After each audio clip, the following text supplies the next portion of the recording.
Hello and greetings, adventurers. We have some exciting news here today at DM's Book Club. Our good friends TJ and Alex are launching the long-awaited Crucible Magazine on Kickstarter. It's a monthly magazine packed with over 80 pages of 5th edition content like adventures, subclasses, magic items, interviews, and more. Each issue comes as a monthly printed magazine and PDF. Not only that, Crucible has teamed up with Foundry Virtual Tabletop, and every issue comes with a complete JSON module with all the adventures and playable content included in one easy package. As somebody who DMs fairly regularly, I'm really looking forward to their DMing advice column. I'm always interested to hear what other Dungeon Masters have to say. For more information and to get a free copy of their launch issue, check out the Crucible Kickstarter at www.cruciblemag.com/Kickstarter. There's a link in the episode show notes as well. Thanks very much. Go check it out.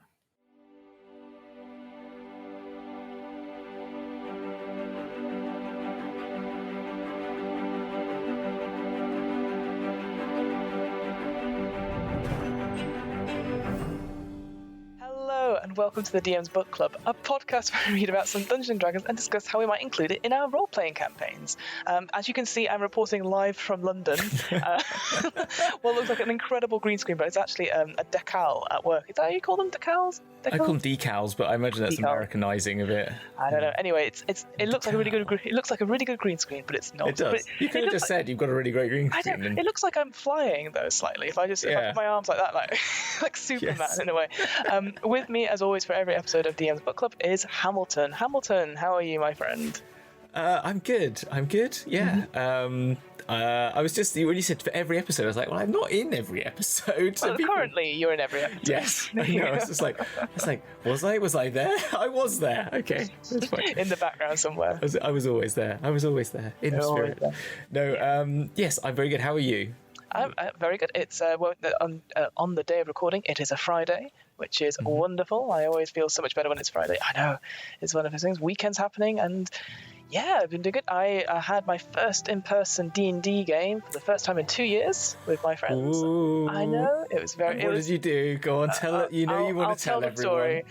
So I managed to do the most damage I've ever done in a campaign. I did 175 damage in my turn to a single creature. And I had to have my friend David do all the maths for me because I was like, because it was back to rolling properly and then using, like, I had my tactics document out and I was like, I need a calculator. But it was really good fun. Then we had cake, and it's one of those things where I do love playing online. I think I've developed a lot of skills online and stuff like that, and it's just very different to being in person. And I can understand why people, if they're coming back to D&D or coming back to any RPG game in person, it's such a joy. Yeah. So when you have that first in-person game, I hope if and when you have it, just enjoy it for what it is. And hopefully it's not a very serious fight as it turned out to be for us. Hopefully it's a lovely little thing where you can all just be like, hello. I saw you last week online, but I can see you in person now. So yeah, I really want to organise one for our Shattered Realm at like some point, do an in-person something. Maybe for like episode 10's coming up too soon. Maybe like episode 20 or something. 20. Have like a fine finale in the pub, but then the audio and streaming would be just terrible for it. No, that's it, exactly. So I don't know. Yeah. Oh, because I mostly record the games online. So last night we were like, well, should we record it? And I was like, I'll just record it as an audio thing rather than, because we were like, we could get the cameras again. And I was like, that sounds like a lot of effort for what should be an enjoyable. Exactly. But it should be a quick thing. So, but so that's me. And so, have you got any D&D stuff happening with you or anything like that? I'm just doing the live show stuff, the show stuff at the moment. But we've had a lot of fun. We got out of the abyss, which is always good thing. I did the whole I was doing the whole don't want to railroad them, but giving them two really cool options. But then one was clearly cooler than the other, and they went for the cooler one, which was at level 5/6. Let's go into a demon lord's fortress. And so I had to sort of manipulate a bit of Deus Ex Machina that there was a battle going on between the War Master and the Demon Lord, so they were occupied, and they fortunately went illusory for 2 hours because of wild magic surges, and so they were able to just waltz on in to the fortress because it was illusory. It was that was thanks to a D100 that happened, because otherwise I was going to be like, you're going to have to roll some freaking good stealth or you're all going to die because some Nabasu is going to come and eat your soul or something like that, which is one of the names of the episode, Soul Eating Monkey Bats, because that's what they are. I love that. Well, speaking of things that can just absolutely kill you, Shall we? What is our topic of today, Hamilton? Oh, something really chill, light-hearted. Yeah. Never mucks up a campaign completely. No. Also, something that I am so in love with because I love a good bit of completely breaking DM game campaign things like this. So yeah. So what is it? Oh, are you telling me you built it up and now to you? So yeah. Yeah. So today we're talking about, I think, one of the most infamous magical items that appears in pretty much everyone's campaign because it's like, this is quite fun. Sod it, we're just going to do it. We're going to talk about the deck of many things. This sort of card pack where if you draw a card, and depending on the symbol on it, you can have a magical effect that happens on you. And some of them are really, really good, and some of them are dreadful. So we thought, why don't we have a quick look at them? Because I think it's one of those things where you'll hear them, you'll see them being played. I've again famously seen them being played in Critical Role, where it was just again, nearly a complete ending of the campaign. I've seen them elsewhere. I just think they're such a cool object that you, as a DM, you'll be very tempted to use them in your campaign. So let's have a look at them. Let's see what would improve on them. Because as I was looking through it, I was like, this is interesting because I feel like it's not... Again, no spoilers or anything like that per se, but it's just like, there's a lot you could do with it, but it feels a very strict thing. Like it was meant for certain how you would run games previously and maybe not so much anymore. So I thought, so let's have a look at that. I like that. That's an interesting way of putting it. All right, so I'm going to share the screen here. So we've got the D&D Beyond up here. Excellent. Page, so you can see it there. Yeah, there we are. We've all moved. I think that your point about when they'd used it in Critical Role, it was a good time to use it because it was literally at the end of the campaign. It was kind of like, why not? Yeah. And Travis being Travis, it was sort of like that's the sort of person that was going to do it. And so it is kind of great. And I think before you do it, just take a good look at your DM before you try and use it. Just like make sure that they're comfortable that you're going to do this, and vice versa with your players as well. Yeah, it's kind of it's dangerous. It could be really fun. It could be. And out of interest, Hamilton, because I know you are catching up or have watched bits of Critical Role. Have you watched the Battle Royales with the Critical Role? No, I haven't. So and a slight tiny spoiler, but there's one of the fights they do, I think it's the first Battle Royale, and at one point Travis's character Grog goes, great, I wish to pull 4 cards from the deck of many things, as their first round, and everyone goes, oh no. I would like to pull out the deck of many things. Oh, you dick! You dick! So, Grog, how do you want to slice How many this? cards? How many cards do you want to pull? Oh, it'll be a slice. 5 cards?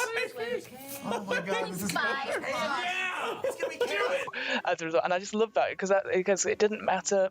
It was just something, it's a one shot. They can just so perfect. Yeah. Honestly, I'd recommend watching that tiny 10-minute section as they go, okay, because it's not fighting or anything like that. Right, we'll need to work out exactly what you're doing. Just because he's like, I want to see the chaos that's going to rain on it. So did you see? There was a really good. This is off topic a little bit, but there was, because you talked about this and you brought it up. There was a GIF that a meme that I posted. I copied, as in retweeted the other day, which was when it was talking about who's someone, it's got in captions and it's like, who's the best character, who's the most powerful character in the Mighty Nine, and it goes well, you could say this, you could say that, and then it goes, who's the most powerful character in Vox Machina? Keyleth. Full stop. Yeah. And I was like, yeah, of course, it's so easy. 100%. At some point we'll have to do an episode on druids and just talk about how badass they are, and I've never touched playing a druid at all, just because I'm so I feel like I'll get overwhelmed by just how much stuff they can do and how powerful they can be. So I completely agree. It's like, yep, Keyleth, done. It's easy. It's so easy. But But going back back to this. Back to the deck of anything. So these are it's usually found in a box or a pouch, and it contains a number of cards made of ivory or vellum. And here's a little thing. It says most decks, so 75% of them only have 13 cards, but the rest have 22. And essentially, before you draw a card, you must declare how many cards you are intending to draw, and then draw them randomly. Any cards drawn in excess after that have no effect. So if you say you're going to draw 2 and you draw 3, the third card doesn't have an effect, which could be interesting. As soon as you draw that card from the deck, the magic takes effect. You must draw each card no more than an hour after the previous draw. If you fail to draw the chosen number, the remaining number of cards fly out from the deck on their own and take effect all at once. So that could easily be chaotic if you're just like, I don't know, if you trick someone into taking them, or just say how many would you take, etc. But once the card is drawn, it fades from existence, and unless the card is the Fool or the Jester, which we'll get to, the card reappears in the deck, making it possible to draw the same card twice. Now that's something I didn't know. I just assumed once you've drawn it, that's it. You don't get it again. So that's fascinating. Makes it much more deadly as well. Yeah, and like just a quick another example that I saw. There's obviously we've talked about it before on this podcast. The Dungeon Daddies podcast did a thing where the DM tricked the players into taking cards from the deck, and they did this whole thing. So it had been at the time recorded remotely, that they would go round, people would pick the cards and then put them in sealed envelopes, and then they would reveal them whilst online about what order they took them in and all that sort of thing. And that was a really cool thing. So again, for me as a person who's I say that I don't really use props per se, but I think I definitely would love to use props and get the players to take the card if they were using it there and then. Like everything about it is so cool. No, it is very cool. It's so dangerous. That's all I look at it and go. And the fact that you can get them twice could be really bad or really good, as I say. Like if you get 50,000 GP. I also did just note when I've been looking online at this, you can actually also appear as metallic plates cast on thin sheets of metal. Ooh, supposedly. I love that. Which is on the wiki, the Forgotten Realms wiki, supposedly. So, and there's a bit of lore on them. I don't know if you know much of the lore of where they came from. Please do. Yeah, so the history of them is that the original deck of Miniatures was created by an ancient empire of the Netheril. Then these decks were nothing but decks of games of chance, basically, that had a minor bit of enchantment upon them. So just a minor one which wasn't very powerful magic. But since the decay of the city and these being lost for such a long time, that magical energy has been absorbed into them so much more that they now have this power based on the theories behind them. So they were just like the jester meant these things, and they had a small enchantment for playing like games of chance, but not the powerful magic that's grown over years of just hiding away. I love that. Right? Yeah. That's a great story behind them as well, and because a lot of the times when they are just found, they're just seen as these an odd curiosity that's just been left in a treasure hoard of dragons or in a wizard's high tower or something like that. So I love that again, this little thing for the DM to know about, but the players will never really know because it's maybe not part of the campaign, or just like why would they? That's just an odd curiosity. You're like, I never found that until I looked at this wiki and found that piece of lore, and I was like, I just thought it was interesting to give it that, and for DMs to have. So I thought we'd go through the 13 common ones and then the rest of them. So these are the ones that more likely you will find in a pack, and I'll just read them out, and then we can go through them, or we can pick which ones we like. Oh, that was a really interesting one. So the 13 common ones we have are Sun, Moon, Star, Throne, Key, Night, the Void, Flames, Skull, Ruin. How do you pronounce this? Urail? Urail. Urail? Question mark. Uriel? Maybe. Uriel. Yeah. Uriel. Should have checked before we started recording. Uriel, Rogue, and Jester. Those are the common 13 ones that you'd find in 75% of the packs. Out of those 13, are there any that sort of like catch your eye at all? You're like, oh, that's a really interesting one. I thought I really liked Star. I thought that was interesting. So this one increases one of the ability scores by 2. Yeah. I had it as 2 defining qualities and were greatly and permanently enhanced. But is that changed? Is that what I'm reading? I'm reading. I might be reading old lore. Oh, well, it definitely increases a stat of some sort. So, okay, yeah. So that's it. It's a good one, always a good one to have yours. And if it just reappears back in the deck, that's always good as well. No, that is very cool. What about yourself? What was the one that sort of came to you? This is the bit where I was like, oh, I'm not as interesting. So the first one's the Sun, which I've written down in my notes as gain good stuff. So you gain 50,000 XP and a wondrous item which the GM determines randomly and appears in your hands. Now, it's interesting because I don't remember the last time I don't remember any time I've really used XP for my games. Obviously, not even back in ye olden times, but obviously a couple of years ago there was using XP for gaining your levels and stuff like that, and you use it perhaps in Adventurers League still. But now I'm just like, So I assume obviously this would, if you're at lower levels, it will gain you quite a few, like a level or two up. But then obviously the further along you get, you're less likely to level up to the next one. So I would actually change it. Perhaps I would make it so that you gain 2 levels or something like that, or something the equivalent of, because I don't know how often we use XP anymore. Certainly I've not in my games. Yeah, I don't really use it. I would use it as like leveling up, basically. That's exactly what you said, because I use milestone XP, so milestone leveling. So I just think you would just figure out what that means in terms of their leveling up potential and give them that, basically. That's how I would deal with it. But the sun gives you a level up, possibly, and a wondrous item, which is always good. So that's 2 good things from the sun card.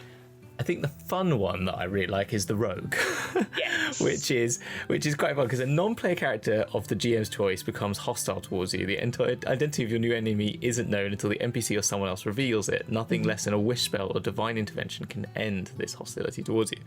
I like the older version, where a person close to the drawer of the card or even a powerful figure or organization became hostile towards them through their identity. So I like the idea that someone close to the drawer of a card, I read that as written as in someone in the party nearby. Yeah. Exactly. So not someone close to them as in like my close family or something like that. I think what would be fun is it's like you roll one of the local players and you now hate them. And it also says that in this one, the person who hated Dora did not reveal their hatred until the most opportune time to cause the most trouble to the object of their hatred. Yeah. Which I think is great, because that's like, you just tell one of the players, they know that one of the players probably is hostile to them. They don't know which one, and you've got a game of werewolf basically until the moment when they kind of go and strike. Which I think would be absolutely. Yeah, it gives that. Yeah, it's similar. So I think it gives it in the GM's guide. Or DM's guide, sorry. Yeah, the rogue should be kept secret and should come from someone thought to be a friend or an ally. As the dungeon master, you should wait for a dramatically appropriate moment to reveal it, leaving the adventurer guessing who it is to become the likely betrayer. So again, could easily become a really cool story point. So rather than making it somebody random, but having it somebody important, but also somebody at the table as well. Absolutely, I think that'd be amazing. Just like that, and like telling that other players as a like an opportunity for role play. It's like, hey, this is starting to happen to you, and it's just grating away. Like those little pet hates that build up and up until you go, oh my god, so close your mouth when you're eating. That sort of level, attack. I quite like that one as well. The other ones that I quite liked, I think the famous one I've definitely seen happen, the skull, which is essentially you summon an avatar of death, a ghostly humanoid skeleton clad in a tattered black robe and carrying a ghostly scythe. I can't even speak today. It appears in a space of the GM's choice within 10 feet of you and attacks, warning all others you must win the battle alone. It fights until you die or it dies, whereupon it disappears. If anyone helps you, this helper summons its own avatar of death. So, and then if the creature is slain by an avatar of death, it cannot be restored to life. And then that's just all it says. So even I would take from that ruling, even a wish spell can bring you back or anything like that. Yeah, so, no, exactly. And I love that. And it's pretty hard to beat half the hit points of maximum of its summoner. So that's sort of doable to a certain extent. That could be quite manageable, but an armor class of 20 and then straight 16s across the board on abilities, so plus 3s to everything. It's a pretty beefy stat block, that avatar of death. So but it only has a scythe which does 1d8 plus 3 damage, which is sort of a plus 3 to was it a plus 3 to hit? I think so it's not too bad, but does it get more than one attack per turn, or is it? It just gets to sweep its actions. Oh, it does plus 1d8 necrotic damage as well. So it's got immune to charmed, frightened, paralyzed, petrified, poisoned, or unconscious. So, and damage immune to necrotic and poison. It's not too bad. It's just. It's not, I think it's if you're like at a point in maybe you're in your own battle with somebody else and you're like, okay, I'm going to pull some cards out, and then, oh no, I've made it worse, much worse for me. If you're already down on hit points and spell slots and all that sort of thing. But if you're a barbarian, it's basically got a quarter of your hit points. You know what I mean? True. So actually, it's probably doable if you're, if in that regard. Yeah. But yeah. Yeah. Other ones, again, of interest, ruin. All forms of wealth you carry on yourself, other than magic items, are lost to you. Portable property vanishes. Businesses, buildings, and land you own are lost in a way that alters reality the least. Any documents that prove that you own something are lost to this card. Disappears. That's a way to properly root. It's like not only just like money stuff, but your whole livelihood gone. Yeah. You'd think though, if you're someone who, it kind of makes it a little bit easier if you're someone who hasn't got anything to have a go at this, because it's like, well, what am I going to lose? I mean, you could lose a lot of other things in the bad ones, but at least one of those cards is less bad. Yeah. And I guess, and then possibly the most, but then on the opposite side of that, you have throne, which is where you gain proficiency in persuasion and double it, yada yada yada. But you also gain the rightful ownership of a small keep somewhere in the world. Yeah. However, this keep is in the hands of monsters, which you must clear out before you claim this keep as your own. Like, you don't see that on the estate agent sign. Like, one careful owner must have own party to clear out mercenaries on hand. Yeah, fantastic. I love it. Yeah. That's cool though. It is quite good though. I think that's a fun one, and that's like, it's a good little adventure out of it. Let's go clear our keep of monsters, make that a bit of fun. It's good as well. It's not just you get a keep. It could be very simple, so it's kind of fun. Yeah. Yeah. The other ones, then I kind of like the moon one. Everyone knows is like, that's when you get 3 wish spells, and it's your classic, genie wishes, which is quite 1d3. Sorry. Well, up to 3 possibly. Yeah, absolutely, which I love. Yeah. Key is kind of is another like just get a rare weapon which you're proficient at. That's it. Which is always really good. The knight, you gain the service of a level 4 fighter that appears in a space you've chosen within 30 feet of you, same race as you, and serves you loyally until death, believing the fates have drawn him or her to you, and you control this character. So again, I love it happened in that Critical Role one shot where a fighter appeared and was completely outmatched by everyone, which I absolutely loved. I guess I don't know what I would do with that one, because I think again level 4 is a nice level. But at the same time, if you're pulling this card out when you're in your double figure tiers, as it were, I would maybe scale it up a bit. Like it would be like a level 10 fighter or something, depending on. It says here a powerful knight appeared in the other old versions. So I'd say I think I would just say you gain the service of an equal level to your level fighter. Almost like another character, yeah, absolutely. Because it's like an NPC. Because an NPC you generally take along with you in a like a DNPC as well would always be sort of the same level as you. So I would suggest your level, or if you're below if you're like level, maybe even up to +1 at DM's discretion. Like if you're at level 4, you might gain a level 5 fighter or something like that. Maybe I don't know. No, I agree. Just I think just to.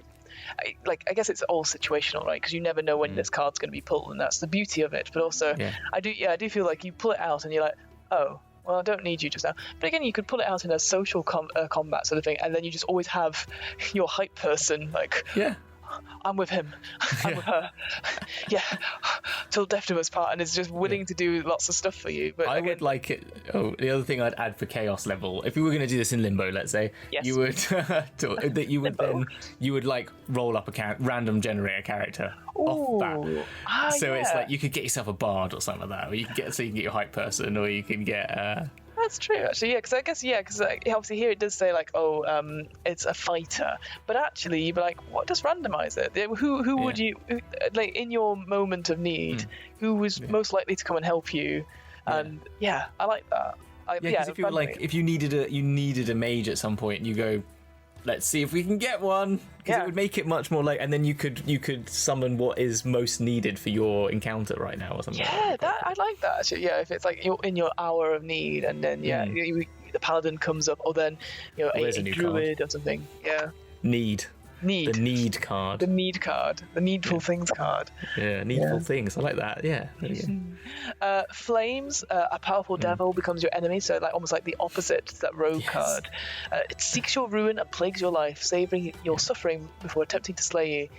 This lasts until either you or the devil dies. And that's interesting because, again, devils are all about contracts and all very finicky and stuff like that. So I can imagine a real, again, story hook of going to Avernus and going down to the Nine Hells and trying to like suss out this other devil, and or doing lots of contracts to stop this creature constantly bothering you. Like, yeah, useful, to be honest. But also, I like the idea that it's savouring your suffering, so this builds up over time. So the little things start happening, and that's the other thing. That's actually another good point. So if your players, Hamilton, didn't know what these cards meant, they just pulled it out and it was like, oh, it's got flames on it. Would you tell them what that meant? If you had, or would you keep it a secret and say, "Oh, interesting"? I think I'd give them like a. Yeah, it depends actually, because you could just say they don't have to go on a quest to find out what it means, or I'd give them a sort of like, boom, you see a devil, boom, he's like, and you see his face in front of you, and it's kind of like, and it like growls at you, and then it disappears, and you're like, and that's all I'd give them. And I think that would be kind of like fun. Yeah, some of these are like, obviously it happens right then and there, right? But I just like that idea, like the ones that seek your ruin, or the betrayer, like the rogue one, is that you don't know what's happened with that one because you don't know who it is until it happens. So I just thought that's pretty cool. And then there's 3 left now. Yeah, I guess. Let's stop dancing around the void. Let's talk about the void. That's what we've been doing, dancing around the void. With Fiona and Hamilton. Oh no. What a terrible... Sounds like a CD like compilation, doesn't it? Dancing around the void. Anyway, yes. Sponsored by Audible. Yes, this black card spells disaster. Your soul is drawn from your body and contained in an object in a place of the GM's choice. One or more powerful beings guard this place. Whilst your soul is trapped in this way, your body is incapacitated. A wish spell can't restore your soul, but the spell reveals the location of the object that holds it. You draw no more cards, obviously. So this is an interesting one, this idea that, it's a game-ending one for you, essentially, because obviously if your friends aren't high level enough, or if they don't care about you, they're not coming to find you, and so your body is just left. That's interesting, because the old one used to say, the location of the object was revealed to anyone nearby. Oh, interesting. Which I kind of like the idea that never play with this card deck on your own, because you might, because there's no one there to hear where you've ended up. But like, if you're just in a random street, so only like a random person who's nearby you hears it, and then your rest of your party goes like, "Where's he gone? Supposedly he's here. I don't know why I know this." Sort of thing. But that's a great story hook, right? You're just walking down the street, you finish it, and there's another adventurer's like, haha, and then takes a card and goes, oh no, and they go, and then the pack of cards goes down, and you're like, and then you see it, instantly see this location in your mind. And you're like, oh, I must help them. But also, I now have a pack of cards. Yes. Oh my gosh. Okay, I'm stealing that.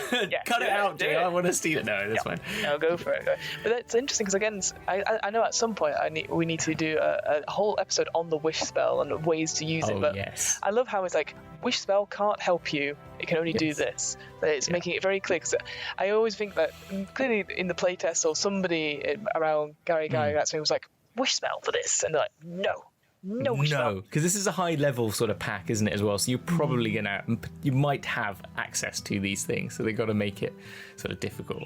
Yeah, very difficult. And then we've got Jester, and the other one is Uriel, yes. So let's get rid of the Uriel. Let's get that so we can stop saying it. So this card's Medusa-like visage curse you. You take a -2 penalty on saving throws whilst cursed in this way. Only a god or the magic of the Fates card can end this curse. The Fates card is obviously in the rarer packs as well. So again, another quest to go see a god to end this -2 penalty on saving throws when cursed in this way. I was just like, oof. That's quite bad. Like, if you're already crap at certain saving throws as well, having it almost even more -2 is quite a detrimental for sure. Definitely. No, I'm not a fan of that. And then the Jester is similar to the Sun one again, isn't it? Really, where you gain less. Basically, you gain 10,000 XP and you draw 2 additional cards beyond your declared draws. That's interesting. Sorry. You either get 10,000 experience points or you draw 2 additional cards beyond your declared draw. Take it and leave it, wouldn't you? which one would you go for if you got presented with that? If we changed it to our like, oh, you get a level up or the equivalent, I or would you say, go do more. yeah, I think I've done all right at that. I've got away with a middling card. I've got 3 bars on the the thing. I haven't got the 4-bar one. I've only got like one runs, but I'll take that. Yeah. We haven't talked about the Fool, or is the Fool in the 20? The Fool's in the others. In the other deck. But no. Well, we can start with that one. So yes, I think that's all of them covered from that one. That is, yeah. Yeah. So the other 9 cards, we have the Vizier. Vizier. Sorry, Vizier. I don't know. Comet. The Fates, Gem, Talons, Idiot, Donjon, Balance, and Fool. So these are the rarer cards as well. So yeah, let's talk about the Fool then. Okay, the Fool. Well, the Fool is you lose 10,000 XP, discard the sword, and draw from the deck again, counting both draws as one of your declared draws. If losing that much XP would cause you to lose level, you instead lose an amount that leaves you with just enough XP to keep your level. I would just say you lose a level. I think it's just lose a level. Absolutely. Yeah. It's interesting because 10,000, like, again, like I said, for me, because it gets to a point where if you're high enough level, it means nothing. You don't necessarily lose a level, but I would be like, lose a level, gain a level, just make it easier.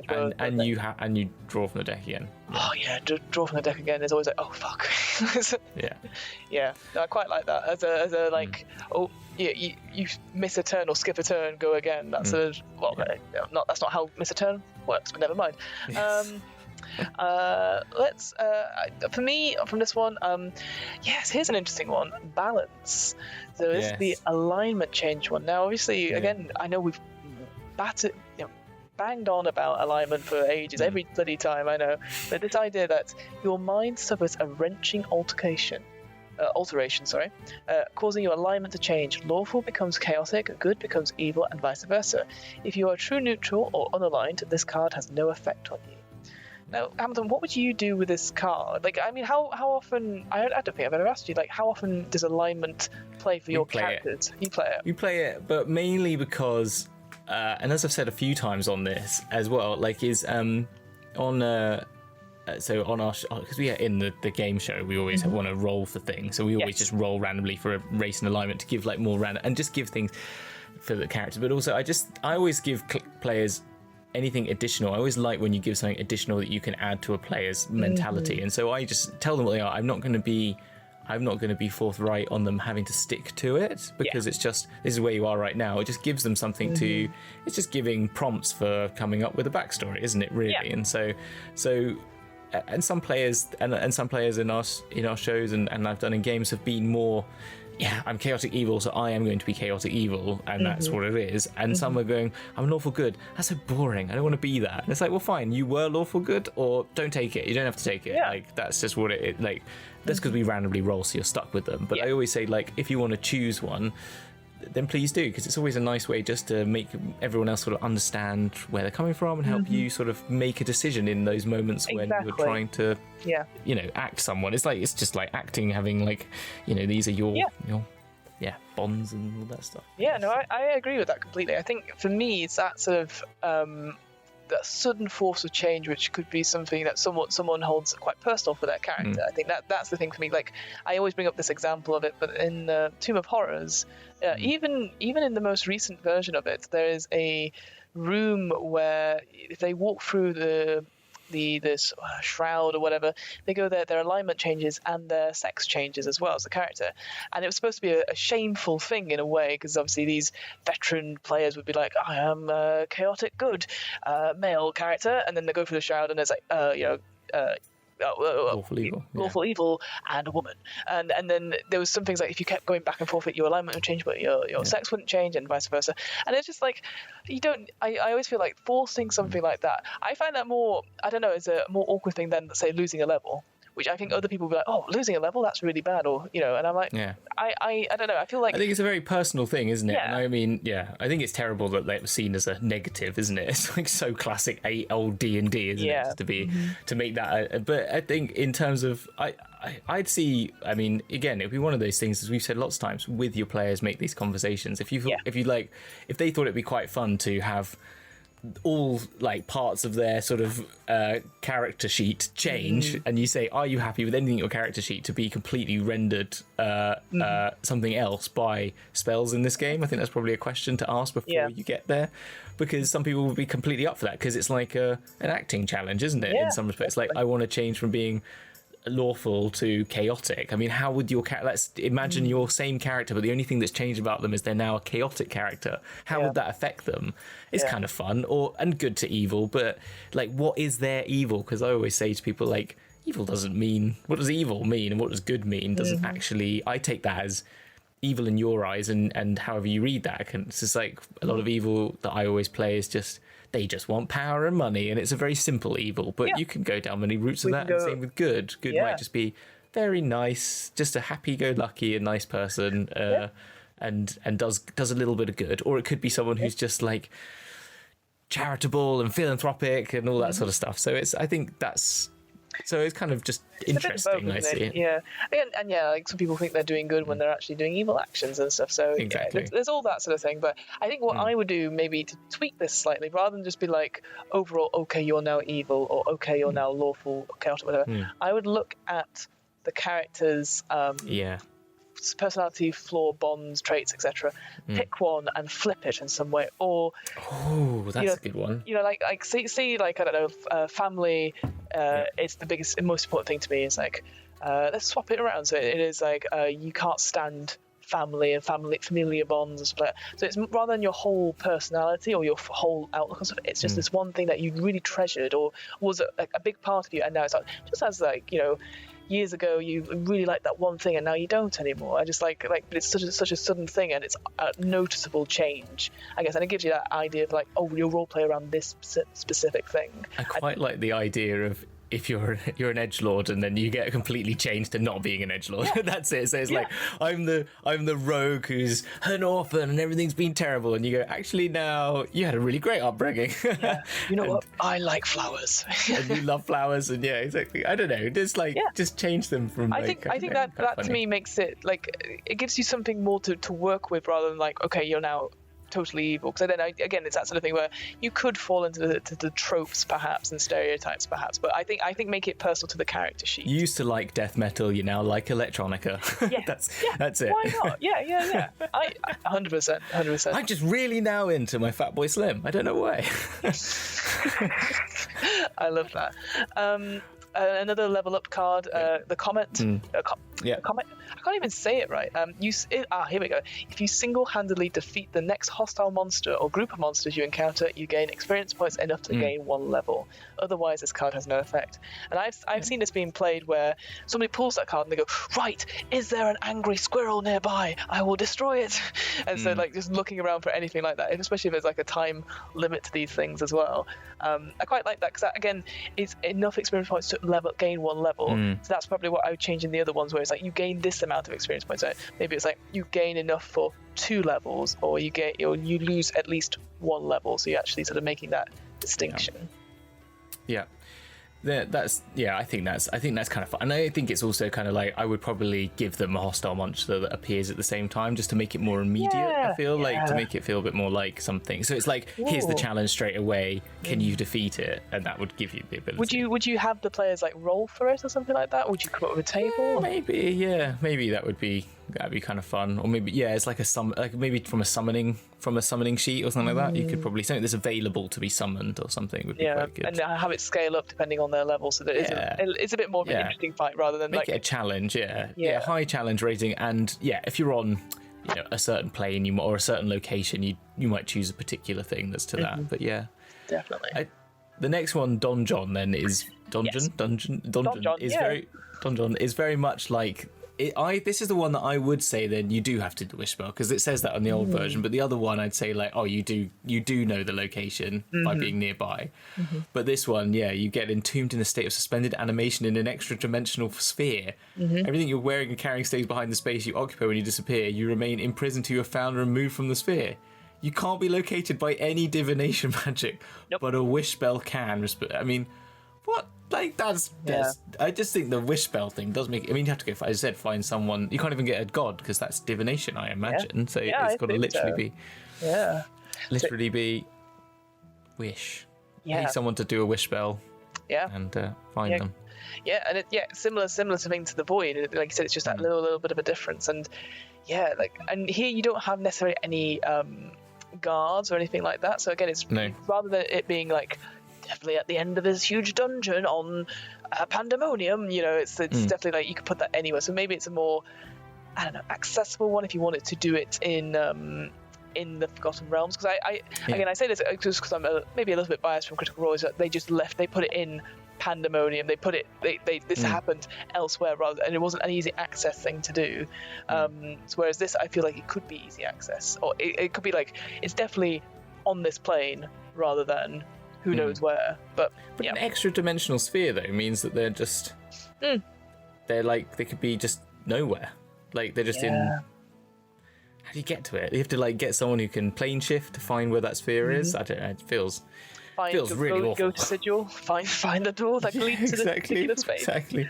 That's it, indeed. What's after that then? We've done Ariel. Was it Fates then, isn't it? Fates, yes. So I love the description of this one. Reality's fabric unravels and spins anew, allowing you to avoid or erase one event as if it never happened. You can use this card's magic as soon as you draw the card or at any other time before you die. So there's not a time limit on it. But again, it's basically a no strings attached wish spell, I think. But it's to erase something, not to create something. So I quite like that. That's almost sort of that, what's it called now? Portent sort of thing that the Wizards has, where you can be like, oh, I'm going to substitute this role, something like that. So, yeah, I think it's a lot of fun. To the DM right at the end of the session going, we didn't kill the dragon. That's screen. Like, what are you doing? No, what are you doing? No, it's back in the world. And he's gonna like go back and fix the whole. I was like, you're joking. Why would you do that? Here's a question for you. So it says one event. How big of an event would you allow this card to be? Anything. I'm pretty open to anything. Yeah, I'd be like, you want to just. Even in Forgotten Realms, you want to say the spell plague never happened or something like that, or something crazy. I'd be totally up for anything, really. Like, even if they did say the BBEG got away, like the last BBEG before the one we've just been in actually escaped and survived or something like that, I'd be like, what? Okay, we'll make that work. I guess. Fuck. Yeah. It means then you've got a whole new thing to go back on, which is like, true. How did they escape? No, I completely agree. Because that was the only thing I was thinking about. Because I was like, because obviously it's like that whole, butterfly flaps its wings and a huge hurricane happens. Is that sort of thing? It's like, what would be different? Like, I can imagine, like, for me in our D&D campaigns, like, what if one of the characters didn't die right at the beginning, even though we brought them back later on? Well, that would have changed the whole story. And it's like, how do you, again, it's that sort of thing, depending on how immediately you do it, like, is it a mistake you've just made, or if it's 1 year ago, like, is it even the same party? Because it's not really like, you can't really go back on it. Once it's done, it's done. Exactly. I mean, we started our campaign with that, the fabric of realities unraveled, and they've only just realised when getting to Sigil that the BBG, they made a wish spell, a very power, like a will spell given to them from like Asmodeus. So it was a scroll, so it's got very power to it. Anyway, so they just wish the BBG never existed, and so they've only just realised that actually came into effect, and they're now thinking like, and so then they've met some people and they go, I don't quite know why we sent you on a mission. Like, why did I can't quite remember, and they're kind of like, and it's sort of stuff like that. And it's like, we must talk about that sort of thing, because why did you disappear for a few weeks? It's like. And all that sort of stuff, and it's trying to make that work is actually quite difficult. I'm thinking like, how much when they haven't quite clocked on to the fact that maybe they could just go home, because I mean there's still other problems, but what would happen if they went home? Would people still be there that weren't there anymore? It's kind of interesting. I don't know. Like it's a lot. I guess as a DM, if that ever comes up, I would definitely. Maybe, would I call the session early and be like, give me half an hour whilst I go back to my whole notes? You would. I think that's a session ending thing, isn't it? Or you would, if you were really quick, you could come up with a couple of things. Like you might even just do like maybe an early break. A building shifts. If it's a massive world changing thing, like a couple of streets shift, this moves around, your clothes change appearance, and we fade to black because I'm going away because I need to write. I need an early break and write all this stuff up. Yeah. No, it's really evil. Interesting one. And again, and this card comes back in the deck as well. It doesn't disappear, so you can pull it several times. So That could be good. Yeah. Next up, then, I think is looking at the gem. Gem. Yeah. So 25 pieces of gold of jewelry worth 2,000 gold each, or 50 gems worth 1,000 gold each appear at your feet. Again, a nice flavoursome thing. I quite like. 50 grand. It's not bad. Not bad at all. I just like the idea that, because again, you could pull it and go, great. You hope you have a bag of holding or something just to be able to carry all this bloody stuff with you. Yeah. And so you don't get robbed. Fantastic. But it's quite nice. Love it. I like that as a little. Here's some treasure. I guess maybe my only thing would be, I guess it makes sense because it does say it's called gem, and it has to be gemstones. But I would like it if it was, because it gets to. We've talked about this before. I think this idea of like magic items or treasure. It's like, oh, it's treasure, right, we're going to sell it at some point. So I would be like, okay, you got some gems, but you also have this massive fuck-off painting with a gold-gilded frame. You could make one called Hoard, couldn't you? Which is like, you just get a dragon's hoard. Yeah. There you go. And you're like, all right, take this with you, and let's describe all the things. And there's, no magic items in it. It's just worth a lot, but it's cumbersome.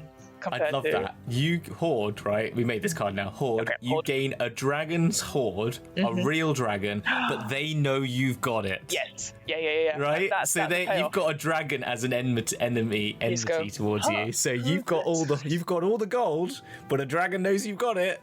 What are you gonna do? You've got everything in their hoard, and it's coming for you. It knows. Yeah. I like that. That's a good. I'm for that one. Put that one in. I love that. That's in our 25 deck card, whatever. Yeah, that's our next card one. Talons. Every magic item you wear or carry disintegrates. Artifacts in your possession aren't destroyed but do vanish. That's pretty devastating. Like if you're tooled up with all your magic items, if you've got your cloak of flying, like I always do, or anything, and then suddenly it's like your broom, you'd be pissed. Your magic carpet disintegrating in front of your eyes. What you do is go, hold all my cool stuff. Attune to all my cool stuff.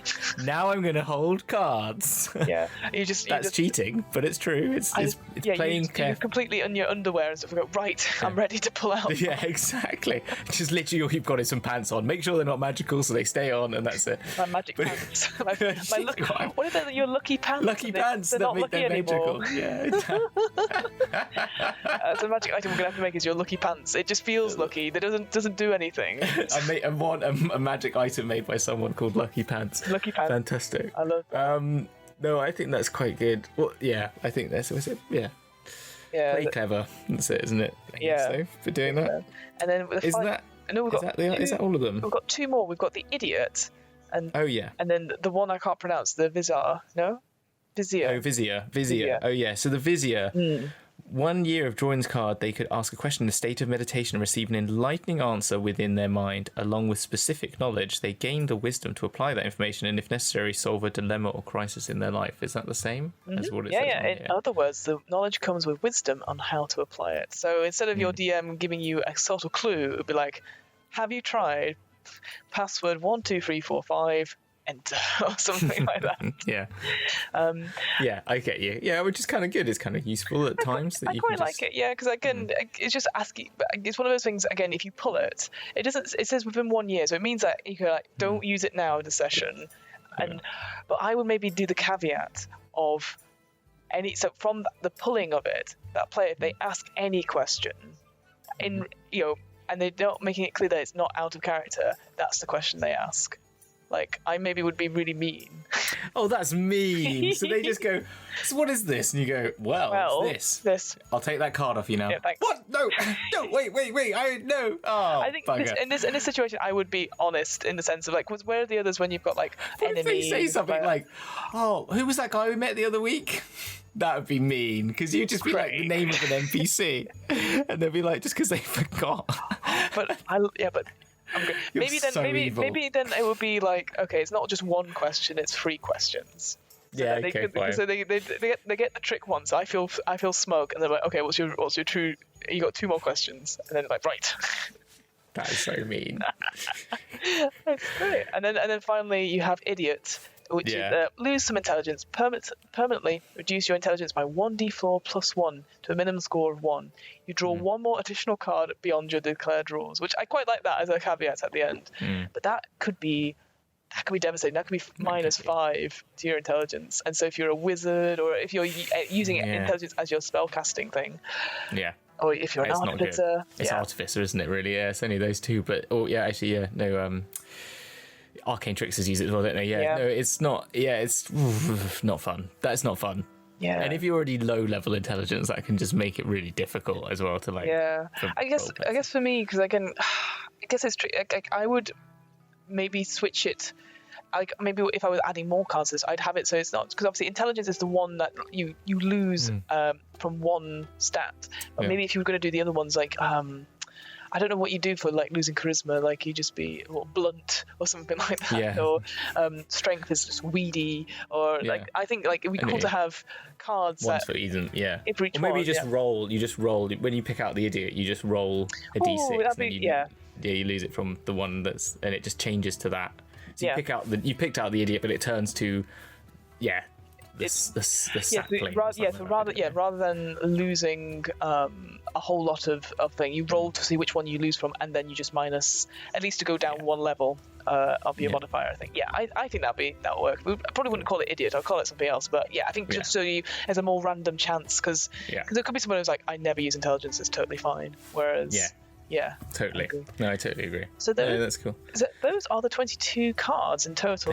What do you think of them in as a group? Do you think there's is there stuff that you like? Oh, there's some really good stuff, or so you're like not so sure overall? Like now that we've gone through it in total. Yeah, I think there is some good ones, and I think there are some that I'm like, okay. Yeah. They're not actually enough, which is fine, but middling. There's quite a lot of middling, which because you always hear about the big ones, and I think it would I would just make it more dangerous.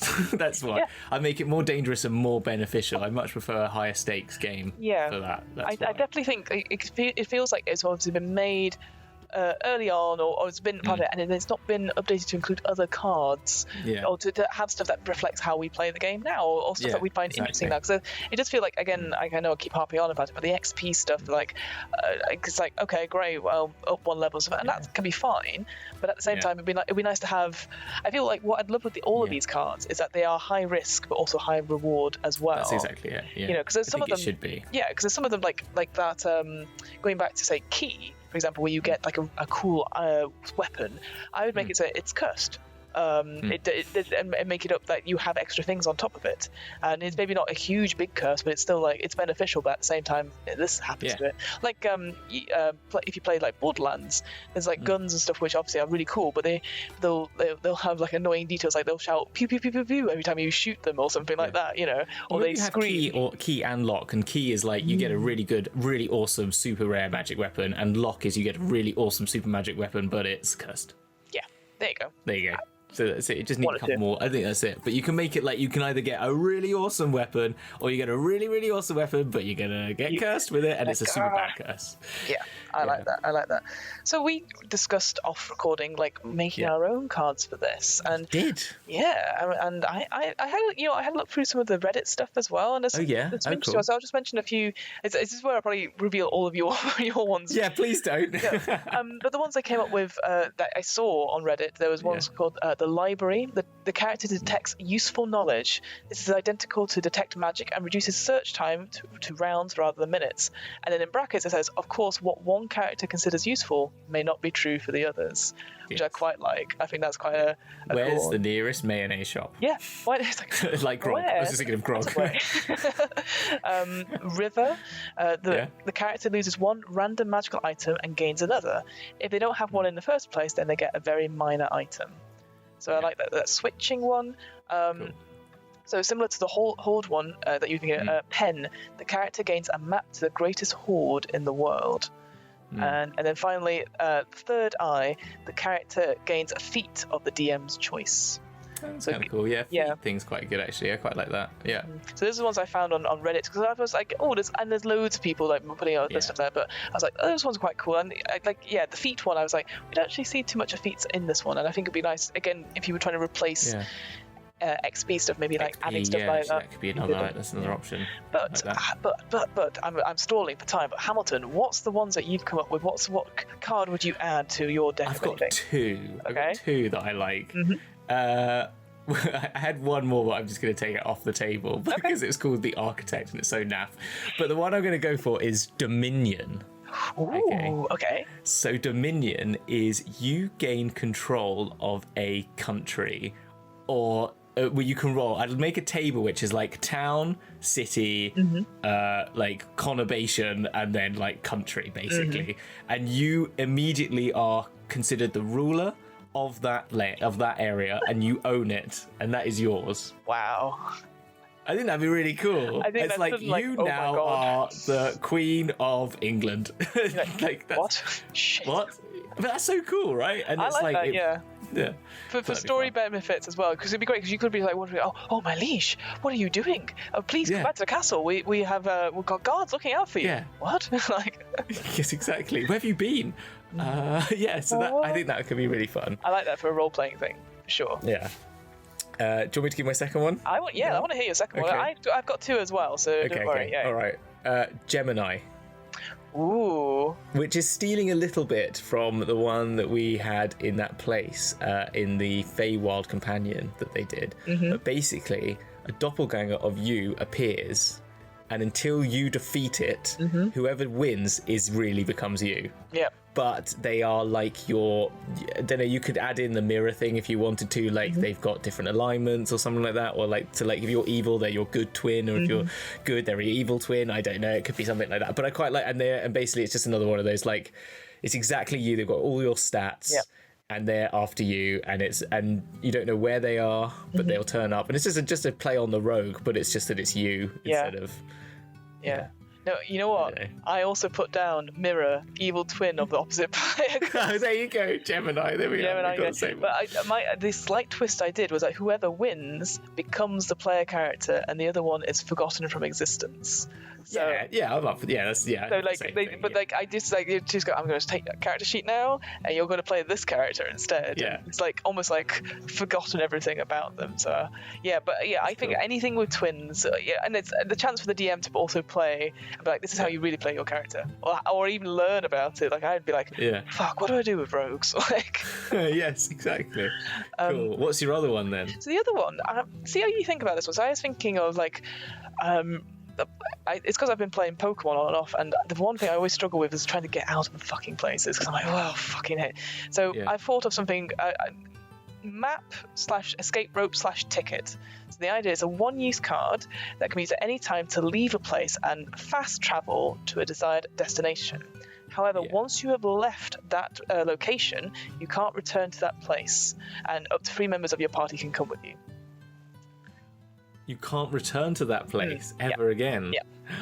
Oh, I like that little twist. Like the doors, like you can't go past the room you died in Sixth Sense and stuff like that. Yeah, I like that. Pretty much, yeah. It's that sort of thing where if you, and again, that's sort of up to 3 people can come with you. If you're leaving NPCs there, you can't go back and get them, or you can't come and save them or anything like that. Oh my gosh. Yeah.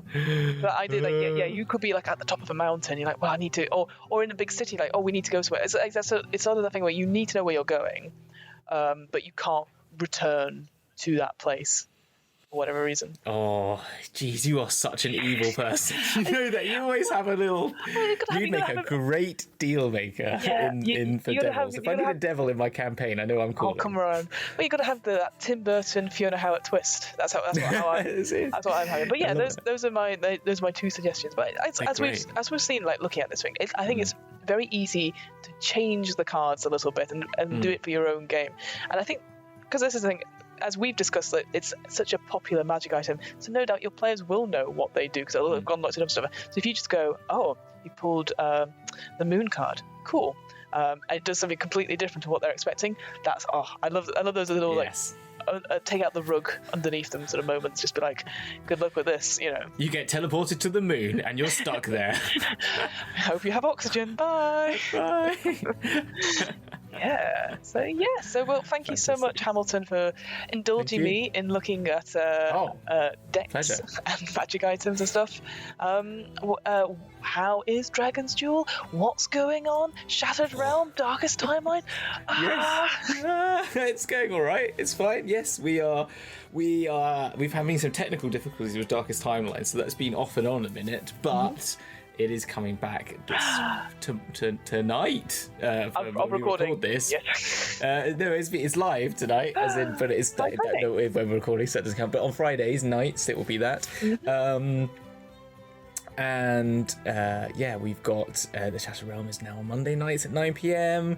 We are in Sigil. We've got, I don't know when this comes out where we'll be, but we're definitely back in Sigil.